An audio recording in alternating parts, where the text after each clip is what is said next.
Abra sua Bíblia em Oséias, capítulo 1, versículos 1 e 2. Nós vamos falar hoje um pouco mais sobre os demais profetas. Vamos trazer aqui apenas alguns temas que nós enxergamos como mais, que salientam mais, são mais, embora todos os demais sejam importantes, mas chamam mais a nossa atenção. Acharam aí Oséias? Oséias está depois de Daniel, é o primeiro dos profetas menores. Irmão, sempre que você tiver uma dúvida, você não acha de jeito nenhum, vai lá no índice, acha o livro e vai na página. É mais rápido. Os profetas estarão na mesma página. Mas é mais fácil do que ficar virando. Ou então decora os profetas menores. Palavra do Senhor que foi dirigida a Oséias, filho de Beeri, nos dias de Uzias, Jotão, Acás e Ezequias, reis de Judá, nos dias de Jeroboão, filho de Joás, rei de Israel. Quando pela primeira vez falou o Senhor por intermédio de Oséias, então o Senhor lhe disse: vai, toma uma mulher de prostituições e terás filhos da prostituição, ou de prostituição, porque a terra se prostituiu, desviando-se do Senhor. Amém. Oséias, ele está colocado no tempo, na linha do tempo, nos dias do rei Uzias, Jotão, Acás, Ezequias de Judá, e nos dias de Jeroboão, filho de Joás, reis de Israel, logo um período maior lá de Israel, e ele faz a profecia contra as casas e contra não a casa, mas sobretudo o povo, e ele o faz de forma bastante emblemática, trazendo na sua própria vida pessoal a mensagem contra o povo de Deus, mensagem contra o reino do norte, mensagem contra o reino do sul, mensagem contra os reinos. O que isso significa? Em termos da história do reino, em termos da história, da macro história de Israel, da história da redenção, que começa lá no Gênesis e vai andando até Apocalipse. É assim que nós devemos ler todos os livros dos profetas, uma chamada de atenção à concretização do propósito de Israel. Israel se prostituiu e a mensagem é: eu sou como se fosse um esposo para vocês, e vocês estão vivendo não apenas no mais crasso e evidente adultério, mas vocês estão fazendo isso atrás de vantagens. Vocês são um povo da prostituição. Vocês querem colheitas ou vocês vão atrás de Baal? Vocês querem essa bênção, você vai atrás do Deus tal. Você quer determinada coisa, você vai atrás do Deus assim ou assado. Você espera tal bênção e você vai para lá. Qualquer vento de doutrina leva vocês.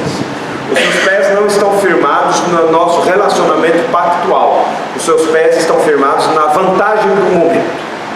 Essa é a mensagem dos profetas para o povo.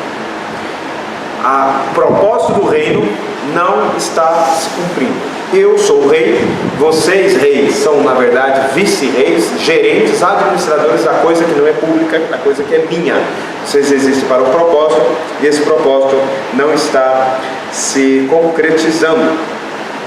Depois um pouco mais, ainda no primeiro livro, ainda nesse primeiro capítulo, ele coloca: tornou ela a conceber, versículo 6, e deu à luz uma filha, disse o Senhor a Oséias: põe o nome de desfavorecida, porque eu não mais tornarei a favorecer a casa de Israel para lhe perdoar, porém da casa de Judá me compadecerei e o salvarei pelo Senhor seu Deus, pois não o salvarei pelo arco, nem pela espada, nem pela guerra, nem pelos cavalos, nem pelos cavaleiros. E assim ele vai colocando, vai chamando os nomes dos filhos segundo a condição espiritual dos israelitas, e por aí vai caminhando. Outro profeta que também nos chama a atenção é o profeta Amós. Vamos continuando aí. Vai virando suas páginas. Um pouco depois já está Amós, pouco depois. Na minha Bíblia, na página 1197. Depois você achou onde estão os profetas menores, só que não das páginas. não é assim? E a gente encontra. Amós capítulo 1, versículo 2. Ele disse: o Senhor rugirá de Sião e de Jerusalém. Só para lembrar, antes porém, versículo 1, só para saber onde que está que período está o livro do profeta Amós. Palavras que em visão vieram a Amós, que era entre os pastores de Tecoa, a respeito de Israel. Quando nós encontramos nos textos do Antigo Testamento pastores, nós devemos ler isso não como uma figura de linguagem, falando a respeito dos ministros, que servem como líderes espirituais, mas realmente pastores e boiadeiros de ovelhas e de bois, lá no campo. A respeito de Israel nos dias de Uzias, rei de Judá, e nos dias de Jeroboão, filho de Joás, rei de Israel, 2 anos antes do terremoto.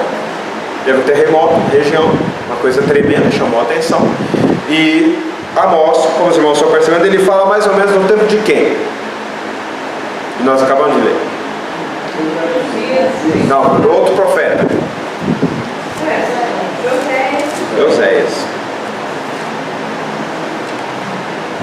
E nós temos também os demais profetas, profetas maiores, são chamados profetas maiores porque escreveram mais, e temos os profetas menores, que são chamados de menores porque escreveram menos, embora talvez o maior dos profetas não tenha escrito nada, que é o profeta Elias.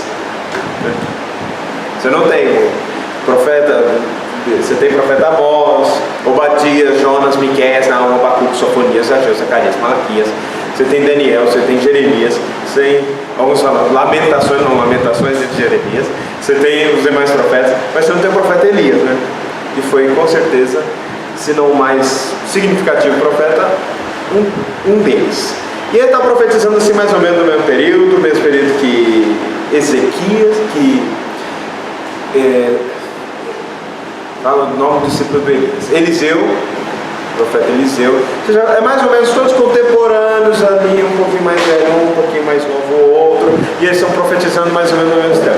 É como se a gente tivesse assim, Elias veio, profetizou, e de repente aparece um outro, deram um trabalho terrível para uns e outros.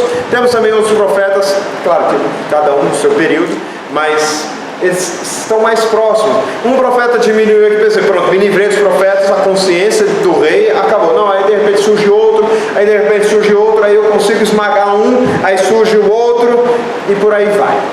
E por aí vai. Nós temos então agora o profeta Amós, mais ou menos da mesma época. Ele diz: o Senhor rugirá de Sião e de Jerusalém para ouvir a sua voz. Os prados dos pastores estarão de luto e secar-se-ão o cimo do Carmelo.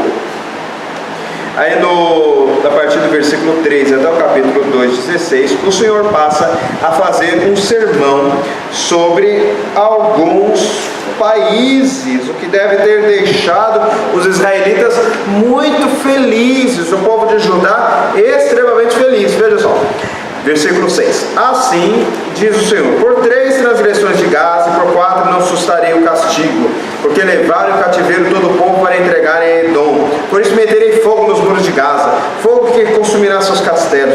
Eliminarei o morador de Asdod, o que vem do centro de Asquelon. Envolverei a mão contra Ecrom, o resto dos filisteus perecerá. Profecia contra os filisteus. Mas ele começa: por 3 transgressões de Tiro e por 4 não sustarei o castigo, porque entregaram todos os cativos de Edom. Agora vai falar o povo de Tiro. Depois ele vai lá, versículo 12: fogo a Temã, fogo que consumirá os castelos de Bósra. Depois vem contra os filhos de Amon, versículo 13, no capítulo 14 de Rabá. Depois no capítulo 2, versículo 1, os filhos de Moabe, e por aí vai. E mais ou menos o povo de Israel está dizendo: aleluia, fala a Deus, amém, Senhor. Já perceberam? Lá, o presbiteriano tem esse costume de ficar aleluia no momento que está no culto. Eu já vi um irmãozinho falando que sonha com um dia que vai ouvir uns glória na igreja presbiteriana. Eu acho que você, se pensa um negócio assim, deveria buscar uma igreja que fala os glórias, sem precisar ficar esperando muito. Mas porque nós não é o costume, né? Não é a nossa praxe litúrgica. Mas se fosse, com certeza aqui estaríamos ouvindo os glória. Vai tocar fogo no Moabe, amém. Vai tocar fogo em Amon, aleluia. E por aí vai. Igual a gente estava lendo lá em Tiago, capítulo 1, é 1 ou 2? versículo 20. Aí de repente, capítulo 4 muda a cena. Assim diz o Senhor: por 3 transgressões de Judá. Opa, mudou o negócio. Judá. E por 4 não sustariam castigo, porque rejeitaram a lei do Senhor e não guardaram os seus estatutos antes das suas próprias mentiras, e os enganaram, e após elas andaram seus pais. Por isso meterei fogo a Judá, fogo que consumirá os castelos de Jerusalém. Parece que é ou não é a mesma coisa que ele falou para os outros. Aí ele continua, 6, agora para Israel. Agora o povo fez silêncio. Sabe quando a igreja faz silêncio, estava todo mundo dizendo aleluia, glória a Deus, fala a Deus, é isso mesmo, toca fogo mesmo, Senhor, na seara do meu inimigo. Prega, faça por aí vai. Aí agora entra Israel. Por 3 transgressões de Israel e por 4 não sustaria o castigo. Ele fala a mesma coisa, é a mesma expressão. Porque os juízes vendem o justo por dinheiro e condenam o necessitado por causa de um par de sandálias.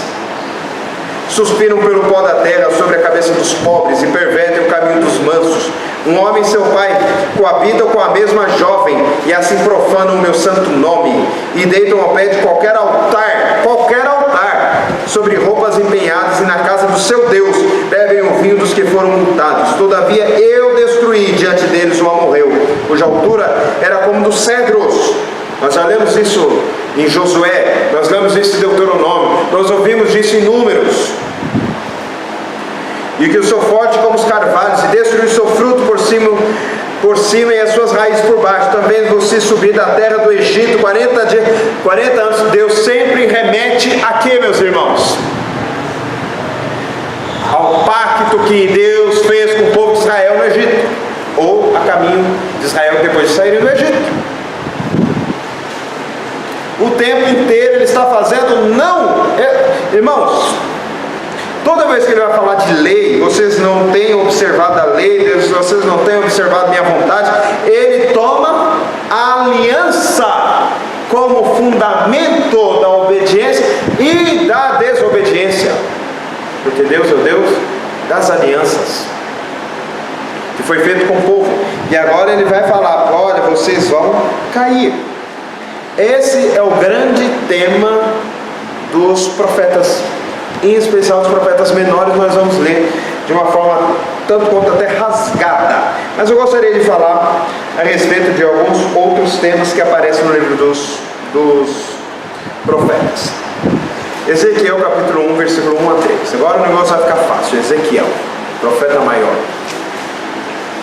Ezequiel está antes. Ezequiel 1, de 1 a 3. Aconteceu no 30º ano, no 5º dia do 4º mês, que estando eu no meio dos exilados, junto ao rio Quebar, se abriram os céus e eu tive visões de Deus. Então Ezequiel está falando no período pré-exílico, exílico ou pós-exílico. Só por esse versículo aqui já dá para dizer. Que período que ele está dizendo? Que período que ele profetiza? Os profetas, eles são considerados normalmente profetas antes do exílio, profetas no exílio e profetas pós-exílio. No exílio, ele está lá no exílio, embora no início do 5º dia do referido mês, no 5º ano do cativeiro do rei Joaquim. Está lá no início, está naquele período em que ainda não estão sofrendo como vão sofrer no futuro. Veio expressamente a palavra do Senhor a Ezequiel, filho de Buzi, o sacerdote, na terra dos caldeus, junto ao rio Quebar, e ali esteve sobre ele a mão do Senhor. Só até que por enquanto. Agora vai lá Jeremias capítulo 1, versículo de 1 a 3. Volta um pouco antes. Jeremias capítulo 1, versículo de 1 a 3.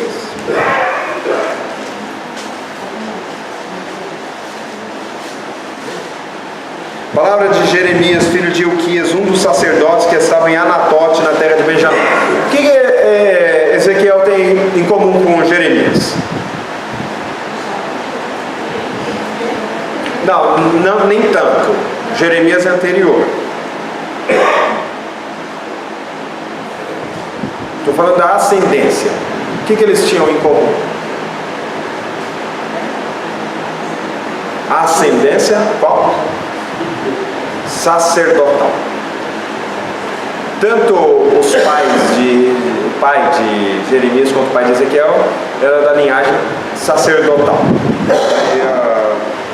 a benção. Veio a ele a palavra do Senhor nos dias de Josias, ou seja, antes de Ezequiel. Que diz ser antes de Ezequiel? Ezequiel é exílio, então ele é um profeta pré-exílio. Então vamos lá. Filho de Amon e rei de Judá no 13º ano do seu reinado, também nos dias de Joaquim, filho de Josias, rei de Judá. Joaquim, Joaquim, ele filho de Josias, rei de Judá, até o ano 1/10 de Zedequias. Depois a gente precisa dar uma olhadinha lá nos livros das crônicas, etc., para ver em que período que eles estão. Então Jeremias começa no período pré-exílio, e onde ele vai entrando? Ainda até o 5º mês do exílio de Jerusalém. Zedequias, depois vem Joaquim. É mais ou menos assim. Ezequiel um pouco mais novo, Jeremias um pouco mais velho. Estão profetizando próximos, não exatamente no mês. Depois nós vamos encontrar Daniel, que está próximo a Ezequiel. Alguns dizem que Daniel começou a profetizar quase como adolescente. E daí ele tem mais ou menos 80 anos quando Daniel pegou praticamente todo o período exílico dos babilônios, entrando dos médios e dos persas. Ele chega lá até Dario, é considerado alguns como um título do rei Ciro. Alguns identificariam como a mesma pessoa. Alguns. Pois bem, só para situar aqui cada um dos profetas, o movimento profético, que período que ele está dizendo, qual era o ambiente que ele está dizendo e a religiosidade que está por trás dele. Pois bem, Jeremias capítulo 7, versículo 3 a 8. Estou situando aqui cada profeta, estou falando mais ou menos o que eles estão dizendo, estou dizendo que eles têm mais ou menos a mesma mensagem. Capítulo 7, versículo 3 a 8. Assim diz o Senhor dos exércitos, o Deus de Israel: emendai os vossos caminhos às vossas obras, e eu vos farei habitar neste lugar. Não confieis em palavras falsas, dizendo: templo do Senhor, templo do Senhor, templo do Senhor é este. Vou ficar só até aqui para dizer, vou comparar com outro versículo. O que eles estão dizendo? O que o povo está dizendo? Quando eles falam templo do Senhor, então, emendai, não se apeguem, não confiem. O que ele está dizendo? Estão confiando no símbolo, estão se apegando ao símbolo, pensando que estão se apegando à coisa simbolizada. Como estão se apegando ao sacramento como se o sacramento salvasse. Estão se apegando ao batismo como se o batismo salvasse. Aí eu estou batizado, aí eu sou membro da igreja, aí eu vou para o templo. Mal comparado. Porém a ideia é que... Sim, porque eles estão pegaram o símbolo e trocaram o símbolo pelo próprio Deus. Ó, se eu estou com o templo... Só para lembrar, onde está o templo? Reino do Norte e Reino do Sul? Qual reino? Onde está? Reino do Norte ou Reino do Sul? O templo de Jerusalém, que Salomão construiu. Só para lembrar, onde que Deus mostrou, veio lá a fumaça, como aconteceu nos tempos lá de Moisés? Onde foi? Foi no templo, não foi? Então qual que é a garantia? O Reino do Norte foi, mas nós temos a casa de Deus, que é onde a presença dele desceu. Então para nós está sossegado. Está sossegado. Aí ele diz: cuidado, cuidado, cuidado, não façam, não façam. Muito bem. Agora abre lá em Ezequiel. Ezequiel 10. Oi. Se as pessoas se voltar para Deus, se arrepender e desviar. Não entendi. Fala um pouco mais alto. Que todos estão falando que se as pessoas de Deus não se arrepender, Se voltar para Deus, o juiz virá. Se eles não se arrependerem, o juiz virá. O juiz virá, não pode. É isso mesmo. Todos eles diziam. Embora Deus sempre use os erros dos homens no benefício do reino. O que eu falei? O exílio veio como castigo, não veio como castigo? Mas ao mesmo tempo ele propagou a esperança messiânica e se tornará no futuro como polos da pregação do apóstolo Paulo e de outros, considerando que talvez o jeito de Paulo fosse imitado por outros. Pressupondo isso, cada um dos missionários teria essa mesma estratégia e encontraria polos receptivos daquela mensagem, um polo de apoio para dizer: olha, essa fé, essa esperança do Messias é essa que os judeus estão aqui falando há tanto tempo e tal. Não quer dizer que a idolatria deles era uma coisa boa, mas quer dizer que Deus usa tudo debaixo do seu controle, nada fora do seu controle. Ezequiel 10, versículo 3 a 4. Depois eu só vou mencionar aqui, para a gente acabar, alguns outros temas que também aparecem nos profetas menores e maiores. O movimento profético. Eu estou mencionando aqui, irmãos, algumas coisas. Não dá realmente para ir para cada pormenor. Ezequiel 10, versículo 3 a 4. Nós lemos o outro em Jeremias, não foi? Agora vamos ler Ezequiel 10. Versículo 3.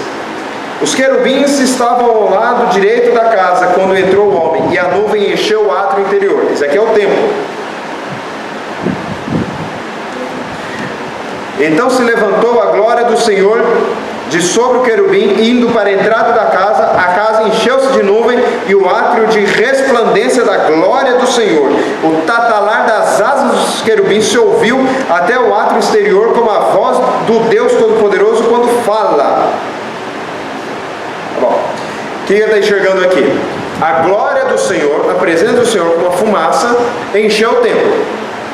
Essa imagem, eles já sabiam que se referia a quem? Ao passado, não é? Já sabiam, sabe? Agora vamos para frente, versículo 18 e 19 desse mesmo texto. Então, 18: saiu a glória do Senhor da entrada da casa e parou sobre os querubins. Agora a glória sai da casa e para pelos lados dos querubins. Fica sobre os querubins. Os querubins levantaram as suas asas e se elevaram da terra à minha vista. O profeta está enxergando. E quando saíram acompanhados pelas rodas, pararam à entrada da porta oriental da casa do Senhor, e a glória de Deus estava no alto sobre eles. O que aconteceu com a glória do Senhor? Estava na casa, da casa foi para cima dos querubins, e os querubins subiram. A glória estava na casa. Para onde foi a glória? Subiu. Para onde foi, eu não sei, diz o profeta. Mas uma coisa eu sei: ela saiu do templo. Ela saiu do templo. Eu esqueci aqui, ó, tá vendo? Tanto que aqui depois ele vai falar que os rostos desse querubim são os mesmos que ele viu lá no início, as margens do rio Quebar. A glória de Deus abandona o templo. É esse o título que a Sociedade Bíblica do Brasil deu à passagem, não foi? O que aconteceu com aquilo que eles estavam se escorando e pensando que nada iria lhes acontecer? Até porque já tinham passado por um livramento lá na época que o povo do norte caiu sob a liderança dos assírios. Vocês estão achando que vocês vão quebrar a minha aliança porque a minha presença está aí? Muito bem. Aí a presença dele sobe e sai da casa. E aí ele passa a descrever o cativeiro. Há só um outro elemento que eu gostaria de mencionar, a guisa de conclusão, a partir de conclusão. Esse é um dos temas, o tema do vocês me deram as costas, eu agora também estou dando as costas. Esse é um dos temas que está presente em todos os profetas. O outro tema é o grande e terrível Senhor. O dia do Senhor como punição, não apenas para o mundo, mas sobretudo para Israel. Para Israel. Vamos ver se a gente acha que é o Isaías 2:12. Rapidamente, Isaías 2:12.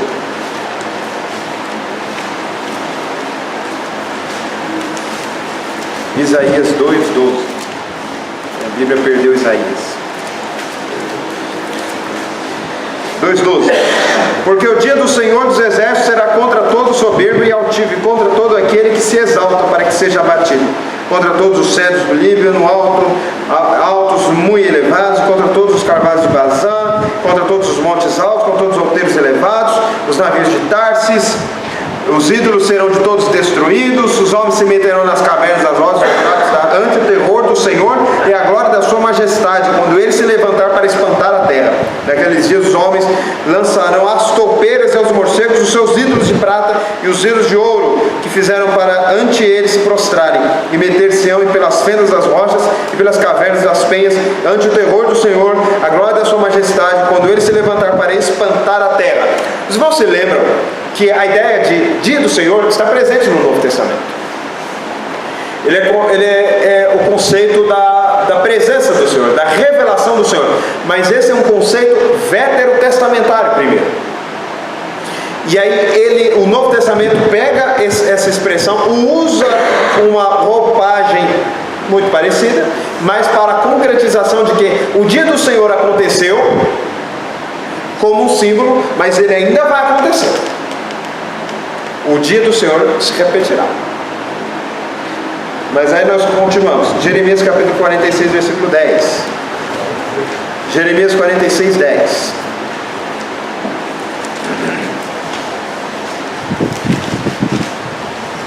Porque este é o dia do Senhor, o Senhor dos exércitos, dia de vingança contra os seus adversários. A espada devorará, fartar-se-ás e embriagará com o sangue deles. Porque o Senhor dos exércitos, o Senhor dos exércitos, tem um rio, um sacrifício na terra do norte, junto ao rio Eufrates. Sobe a Gileade e toma o bálsamo, ó filha do Egito, virgem, filha do Egito. Debalde multiplica remédios, pois não há remédio para curar-te. As nações ouviram falar da tua vergonha, e a terra está cheia do teu clamor, porque fugindo o valente tropeçou no valente, e ambos caíram juntos. Palavra que o Senhor a Jeremias, o profeta, acerca da vinda de Nabucodonosor, rei da Babilônia, para ferir a terra do Egito. E aí ele continua a descrevendo e a falar. Bom, o dia do Senhor é o dia do exílio. É uma figura. Mas depois ela será retomada a ideia como o dia final, o último dia, o dia do juízo. Mas no primeiro momento ele se refere ao dia do juízo sobre Israel, não a favor de Israel, mas sobre Israel. Isso é interessantíssimo. Por quê? Porque a ideia dos profetas é de um Israel que, independentemente de cumprir o nosso propósito, ele será sempre abençoado. Mas isso não tem nada a ver com a vontade de Deus. Não, calma aí, vocês precisam, mesmo que eu estivesse dizendo, vocês precisam entender o que significa ser meu povo, cumprir o meu propósito, ser bênção para as nações. Vocês serão a minha vitrine para o mundo, seja anunciando, ou seja pelo exemplo. E Ezequiel capítulo 30, versículo 3, para encerrar.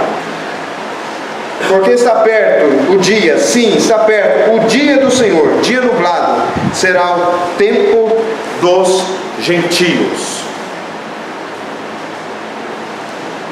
Os irmãos fizeram uma leitura maior, os irmãos vão vendo que todo o propósito veterotestamentário e o propósito neotestamentário se encaixam como uma história apenas.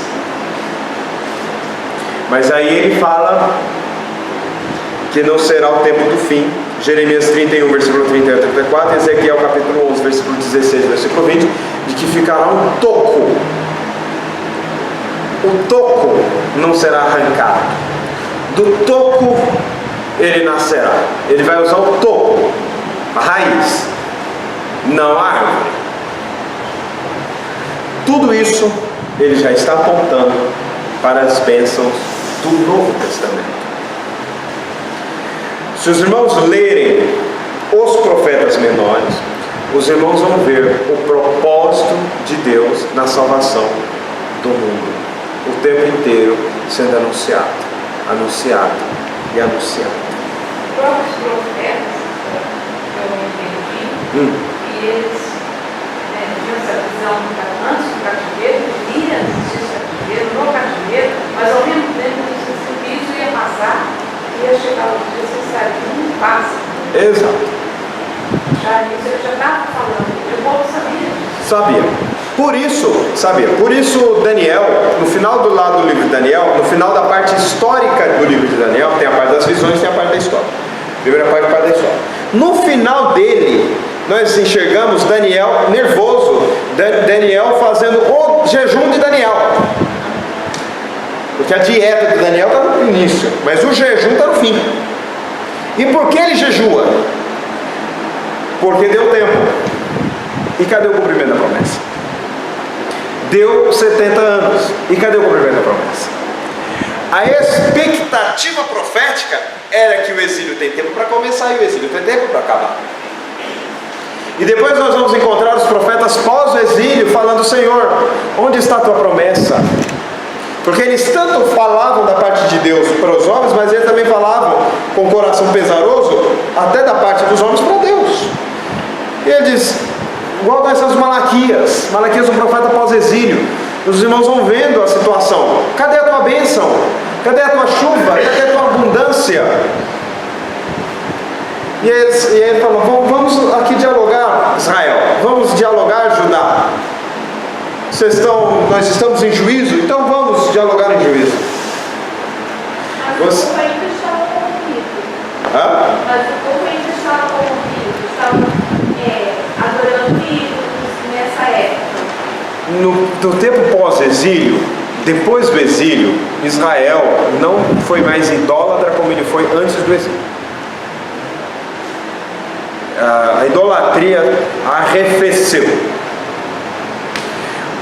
Mas, embora eles tivessem uma ideia mais correta, o seu fervor também arrefeceu. E a religiosidade mecânica vai tendo início já no período pós-exílio até chegar no período de Jesus. E aí nós encontramos aí já não mais um fervor espiritual, mas nós encontramos uma religiosidade mecânica, descambando no futuro para o farisaísmo que já existia nos tempos do profeta Malaquias.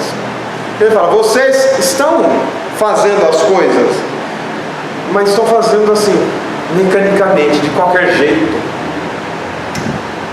Vocês me acusam e eu acuso vocês. De que vocês se cansaram de mim? Que é como se Israel estivesse falando, nós não aguentamos esse jugo. O jugo de Deus é um jugo pesado. Nós queremos alívio disso. E aí eles começam a dialogar. É como se eles estivessem falando, nós somos os soldados dos tempos de Acabe, que a vida era uma grande festa.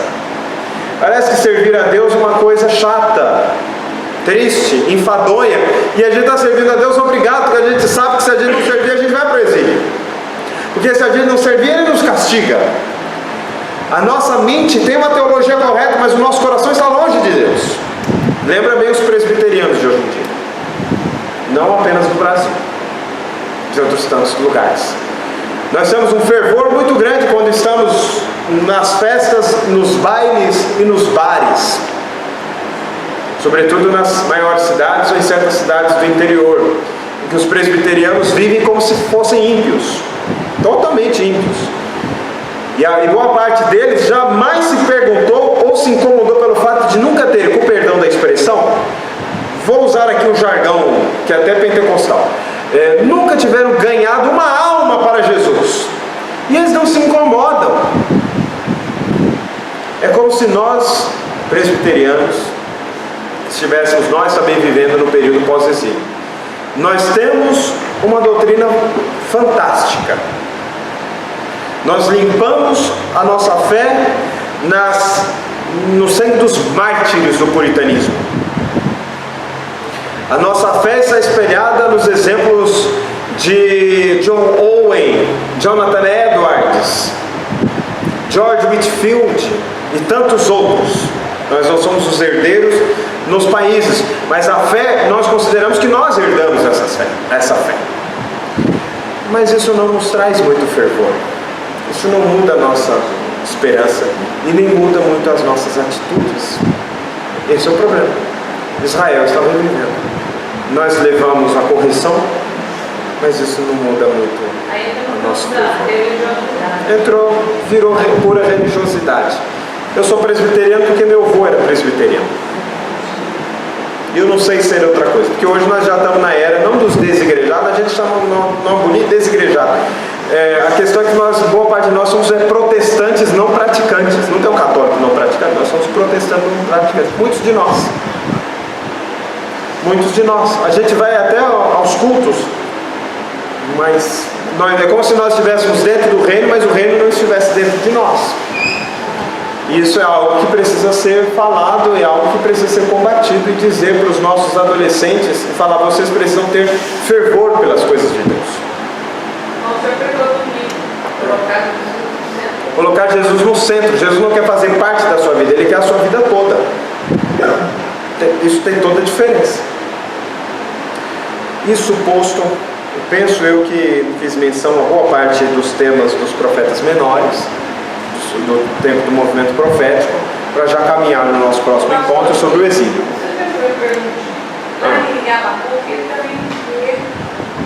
também sabe tudo disso, o exílio, mas ele está lá, por isso que ele fala, mesmo que a pobreza, mesmo com água, mas ele tem a esperança porque ele já teve essa visão, né?